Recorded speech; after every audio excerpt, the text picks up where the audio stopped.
There was a time when these cars filled Britain's streets. You saw them outside schools, supermarkets, factories, and family homes almost every single day. Then, without most people even noticing, they disappeared. Some were replaced by modern rivals. Others simply faded away with time. Today, spotting one on an ordinary British road feels incredibly rare. Here are 10 British cars that were everywhere, then suddenly disappeared. Number 10, Austin Maxi. When the Austin Maxi arrived in 1969, British Leland believed it was introducing the family car of the future. Looking back today, it's easy to forget just how advanced the Maxi actually was. Long before hatchbacks became fashionable across Europe, the Maxi already offered something that many families desperately needed. 5 proper doors, a large opening rear hatch, fold-flat seats, and enough luggage space to carry everything from weekly shopping to camping equipment. For growing families, it felt remarkably practical. Parents quickly realized they could load pushchairs, bicycles, luggage, and even furniture far more easily than with a traditional saloon. That flexibility helped the Maxi earn thousands of loyal owners throughout Britain. Of course, not everyone agreed. Some motorists loved its practicality. Others criticized the styling, arguing it lacked the elegance of some rivals. Its gear linkage also received criticism from certain road testers during its early years. Those criticisms became part of the car's reputation. But here's something people often forget.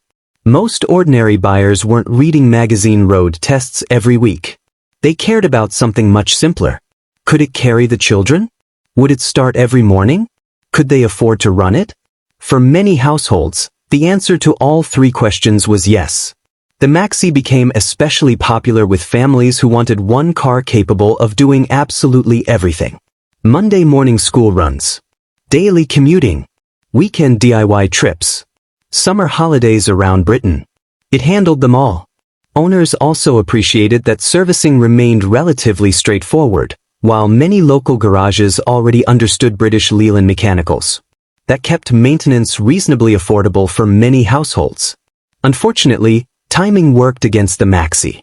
During the late 1970s and early 1980s, competitors from Germany, France, and Japan arrived with increasingly modern family hatchbacks. Cars became smoother, quieter, more refined. Gradually, buyers moved elsewhere. Production eventually ended, and thousands of Maxis slowly disappeared through rust, scrappage schemes, and simple old age. Today, spotting one on an ordinary British road is genuinely unusual. Ironically, many classic car enthusiasts now appreciate the Maxi far more than buyers did when it was new. Sometimes history gives cars a second chance. But while the Maxi quietly served Britain's families, the next car became so common that people almost stopped noticing it altogether. Number 9, Ford Cortina Mk3. If someone traveled around Britain during the mid-1970s carrying a camera, there's a good chance almost every photograph would accidentally include a Ford Cortina. That's how common they were. The Cortina wasn't merely successful. It became part of Britain's landscape. Outside offices, there was a Cortina. Outside factories, there was another Cortina. Housing estates, motorway service stations, holiday camps. Almost everywhere you looked, another one appeared. Ford had mastered something incredibly important. Building a family car that appealed to almost everyone. Working families appreciated its sensible purchase price. Company drivers enjoyed its comfortable motorway manners. Taxi operators trusted its simplicity. Small businesses valued its reliability. Even police forces used certain versions. Few British cars managed to appeal to such a wide variety of buyers. Mechanically, the Cortina remained refreshingly uncomplicated. Ford's enormous dealer network meant spare parts were usually available quickly. Independent garages knew exactly how to repair them. That gave owners confidence. Running costs also remained sensible for many families compared with larger executive cars. Of course, opinions weren't identical. Some drivers considered the Cortina rather ordinary. Others wanted something more luxurious or sportier. That's perfectly understandable. But the Cortina never tried to become an exotic sports car. Its job was much simpler. reliable everyday transport. And for many owners, it delivered exactly that. Children traveled to school in them every morning. Families drove them to seaside holidays. Sales representatives covered hundreds of motorway miles every week. Many owners replaced one Cortina with another because they simply trusted the model. By the early 1980s, however, the market had changed dramatically. Front-wheel drive family cars offered more interior space. Aerodynamic styling became fashionable. Foreign manufacturers attracted increasing numbers of British buyers. Gradually, the Cortina began disappearing. One by one, street by street, until Britain suddenly realized that one of its most familiar family cars had almost vanished. Today, younger generations often recognize the Escort more quickly than the Cortina. But ask older motorists about everyday British family cars, and the Cortina still appears near the very top of the conversation. Yet the next car on our list divided opinion more than almost any other British family car. Number 8. Austin Allegro. Mention the Austin Allegro today, and you'll almost certainly hear two completely different opinions. One person will laugh. Another will smile. That's because very few British cars have divided opinion quite like the Allegro. When British Leyland launched it in 1973, expectations were enormous. The company desperately needed a modern family car that could compete with increasingly impressive rivals arriving from Europe and Japan. On paper, the Allegro looked like a sensible choice.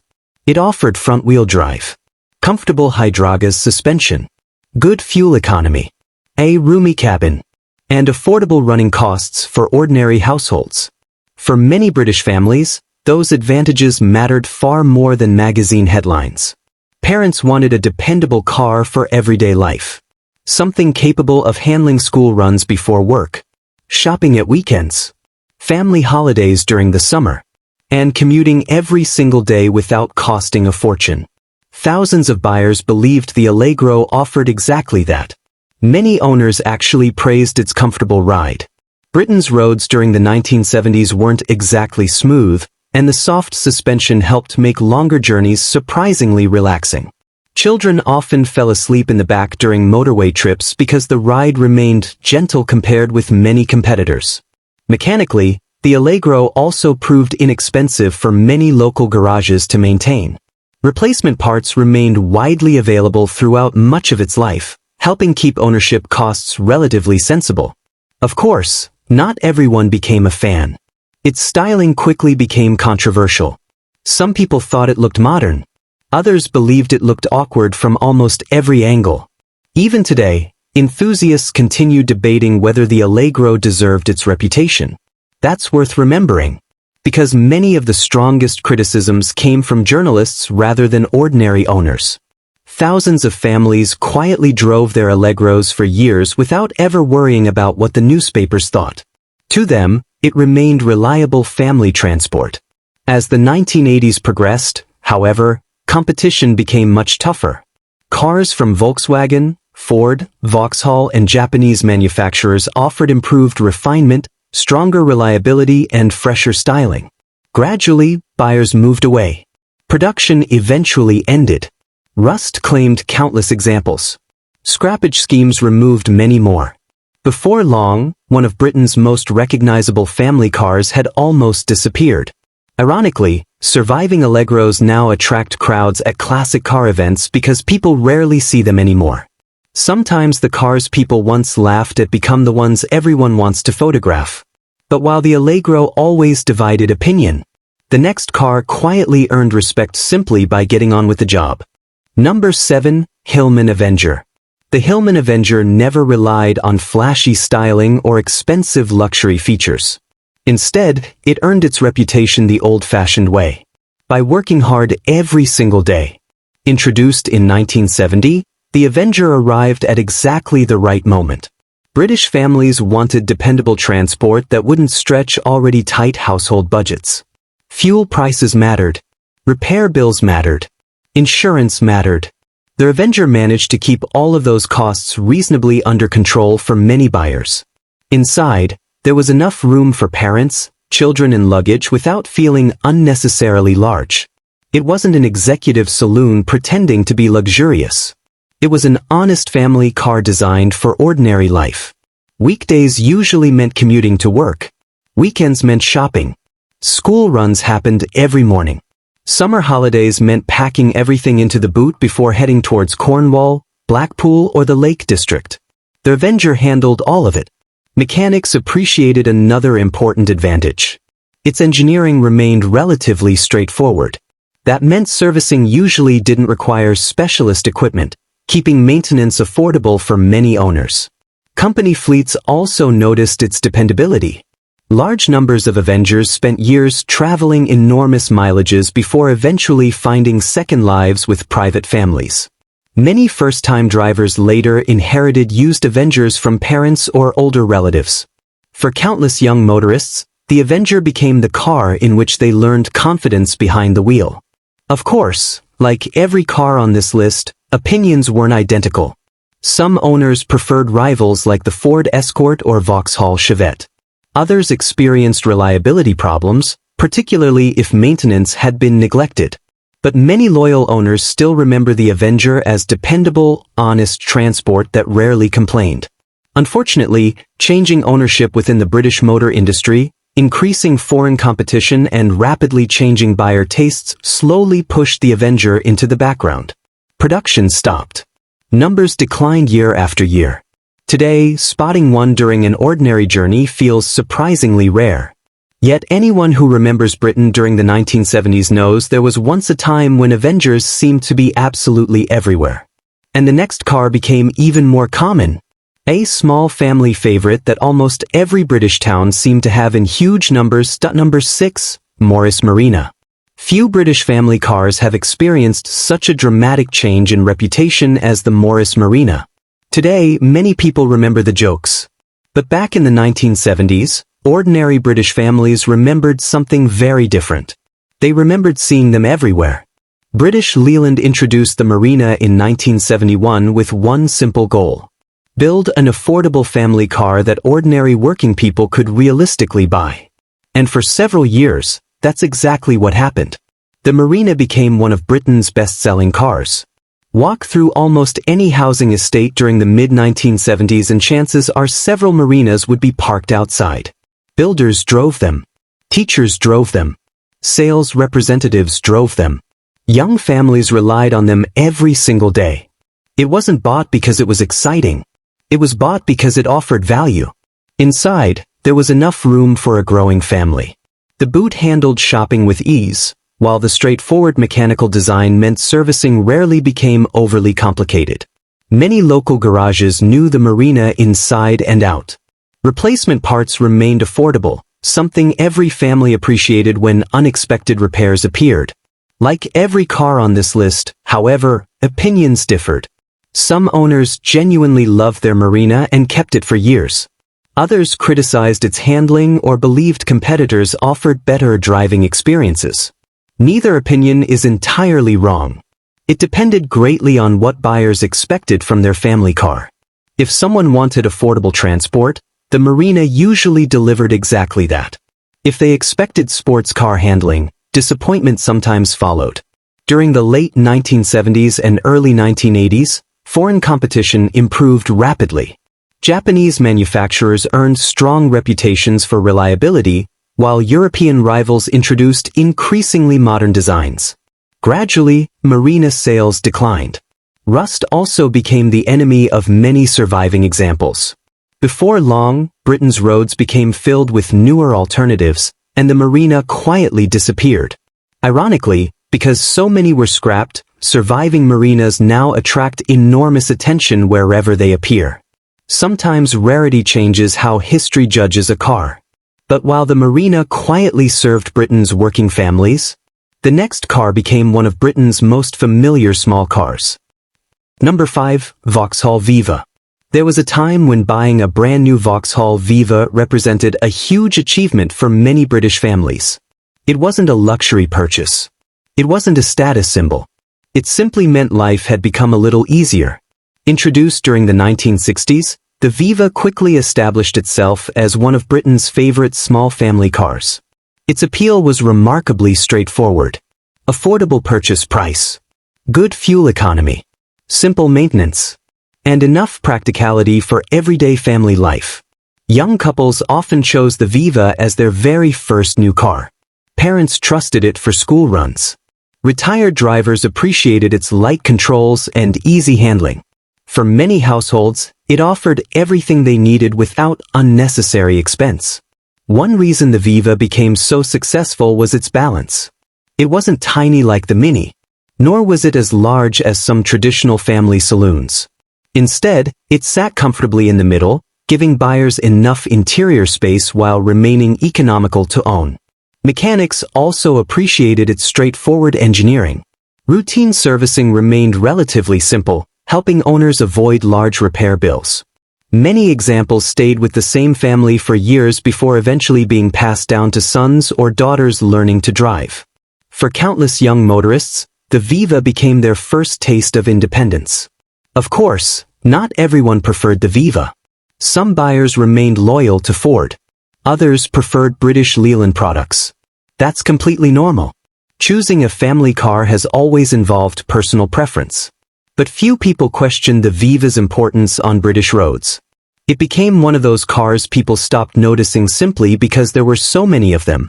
Then, almost overnight, they disappeared, changing safety standards. Modern front-wheel drive competitors, rushed, and simple old age gradually removed them from everyday traffic. Today, seeing a Vauxhall Viva outside a classic car gathering feels genuinely special. Older motorists often stop, smile, and begin sharing memories with complete strangers. That tells you everything. Because cars like the Viva weren't remembered because they were glamorous. They were remembered because they became part of people's lives. And the next car became even more closely connected with British families than almost any other. Number 4. Morris Minor. If one car deserves the title of Britain's everyday hero, it's probably the Morris Minor. Unlike many classics that became famous for speed or luxury, the Minor earned its reputation through something much simpler. It became part of everyday British life. After the Second World War, thousands of families dreamed of owning their very first car. For many of them, that dream became reality thanks to the Morris Minor. It was affordable for many working households. It offered respectable fuel economy. Maintenance remained straightforward. Most importantly, owners trusted it. Parents used it for school runs every morning. Families packed it for seaside holidays. Grandparents visited relatives every weekend. Shopkeepers relied on them. Small businesses bought vans based on the Minor. Even learner drivers often gained their first driving experience behind its steering wheel. Its rounded styling became instantly recognizable across Britain. For years, the Minor almost blended into the background because there were simply so many of them. Of course, opinions still differed. Some owners loved its simplicity and charming personality. Others eventually wanted something faster or more modern. That's completely understandable. Cars evolve with every generation. Yet very few owners ever questioned the Minor's honesty. It simply got on with the job. During the 1960s and 1970s, newer family cars slowly replaced it. As years passed, rust claimed thousands of examples. Many simply wore out after decades of loyal service. Today, seeing a Morris Minor driving through an ordinary British town immediately turns heads. Not because it was rare when new, but because so few remain. Sometimes the cars that once felt completely ordinary become the ones we miss the most. Which brings us to perhaps Britain's most iconic small family car. Number 3. Mini. Very few cars have ever changed Britain quite like the original Mini. When it arrived in 1959, nobody expected such a tiny car to become one of the country's biggest success stories. At first glance, many people wondered how an entire family could possibly fit inside. Then they opened the doors. The clever front-wheel drive layout created remarkable interior space despite its tiny dimensions. Families quickly fell in love with it. Running costs stayed extremely low. Fuel economy impressed almost everyone. Parking became effortless. Driving through narrow British streets suddenly felt much easier. Students bought Minis. Young couples bought Minis. Retired people bought Minis. Even celebrities drove Minis. Yet despite becoming fashionable, it never stopped being an affordable, everyday family car.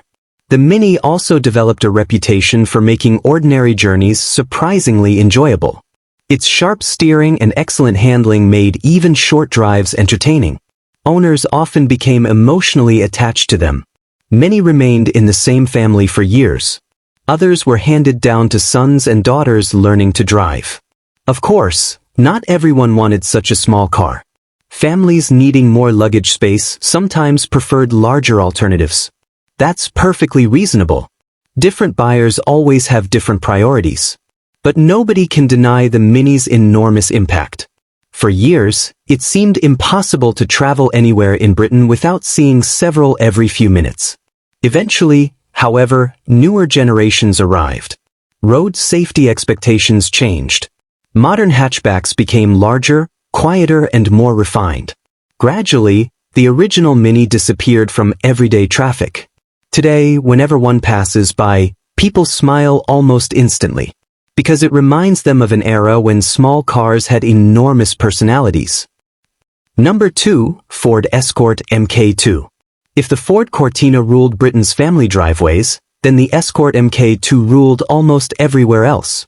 By the late 1970s, the Escort had become one of Britain's most familiar sights. Whether you lived in a busy city, a quiet village, or somewhere in between, chances were there was an Escort parked nearby. Families loved them because they offered exactly what ordinary people needed. They were affordable to buy, affordable to insure, affordable to repair, and, perhaps most importantly, they were incredibly dependable when properly maintained. For young couples, the Escort often became their very first family car. For parents, it handled school runs and supermarket shopping with ease. For small business owners, it doubled as a reliable work vehicle during the week before becoming the family holiday car at weekends. That versatility made it hugely popular. Ford's massive dealer network also played a huge part in its success.